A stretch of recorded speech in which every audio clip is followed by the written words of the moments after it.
Como les decía, hoy nos acompaña Sandra Villarrael, que es una periodista de Puerto Rico, que trabajó y trabaja desde hace muchísimos años en el principal diario de Puerto Rico, justamente El Nuevo Día, y particularmente en el vínculo entre el diario y las organizaciones sociales. Así que la saludamos. ¿Qué tal, Sandra? Hola, Alicia, un gusto estar aquí, un gusto estar con vos, y sobre todo en la radio de la Universidad de Belgrano y en la revista del Tercer Sector. Para mí un honor. Para nosotros es lindísimo que hayas venido. Siempre les cuento, ¿no? Siempre que viene Sandra es una fiesta, una alegría. Pía, bueno, como te contaba y les contaba a todos, Sandra está trabajando desde hace muchos años en el vínculo entre las organizaciones sociales de Puerto Rico y el diario El Nuevo Día. ¿Qué nos puedes contar de ese vínculo? ¿Cómo es? Ese vínculo, mira, ese vínculo fue casi orgánico. Viene de mi experiencia de haber sido editora de la sección Comunidad en aquel momento. Hablo de 2006, en un rediseño del diario, se creó esa sección de Comunidad y lo que buscaba era conocer más de la realidad de las organizaciones que estaban haciendo autogestión en los barrios. Y bueno, queríamos también tener algo de las comunidades urbanas. ¿Y cómo surgió esa necesidad? El diario tenía una sección que se llamaba Pueblos originalmente, y la sección un poco lo que buscaba proyectar era la cosa más pintoresca, más folclórica de las municipalidades.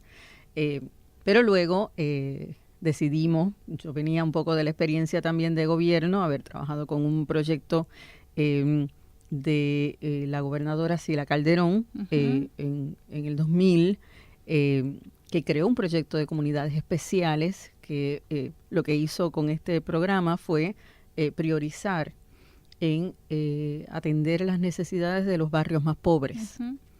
Y es la primera vez en muchos años que un gobierno atendía como política pública, la prioridad de la política pública era y eso después fue como una noticia. Entonces de ahí me tocaba conocer los barrios, conocer a los líderes comunitarios. Cuando regreso al periodismo, en este caso a El Nuevo Día, ya traía ese vínculo con esas organizaciones que se estaban, con ese liderato que se había ido desarrollando a través del programa y que comenzaba a cambiar su visión de sí mismo, de su barrio, y tomaba fuerza. Entonces, mucho el director del diario en aquel momento se interesaba mucho en conocer y darle voz a ese nuevo liderato que surgía dentro de la sociedad. Tenía un valor casi periodístico, ¿no? Contar algo que estaba pasando en el país. Y cómo las políticas públicas incidían, de los próximos gobiernos incidían sobre ello, o cómo ellos iban transformando ese apoderamiento que habían ganado en acción cívica, ¿no? En acción política, en el sentido más amplio. Así que fue una experiencia muy enriquecedora.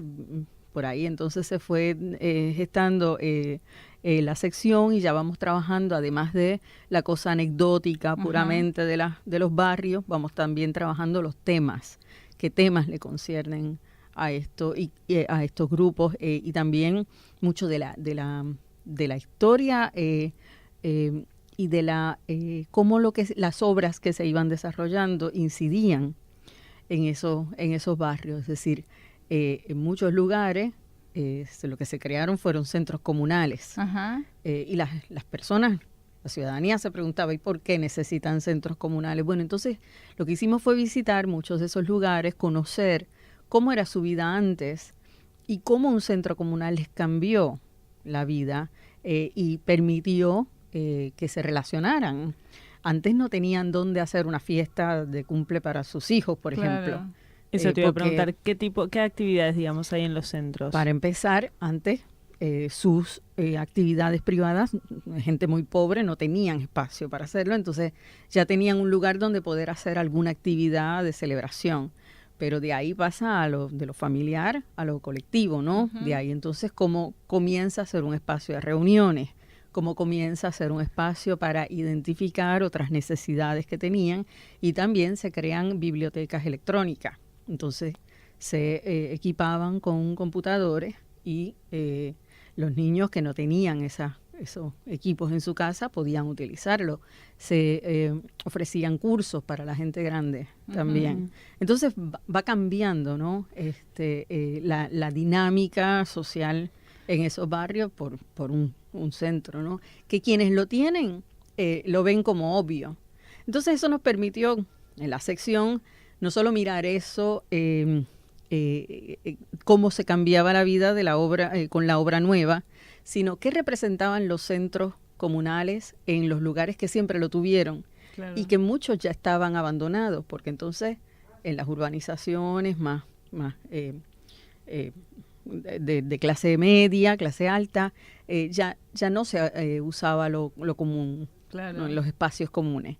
Entonces la gente vivía más encerrada y esos lugares estaban algunos abandonados, ¿no?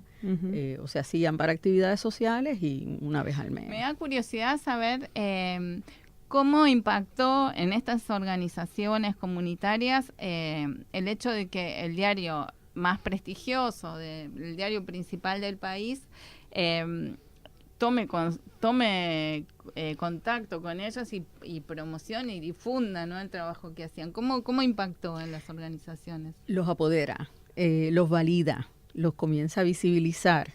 Entonces el liderazgo se fortalece, ¿no?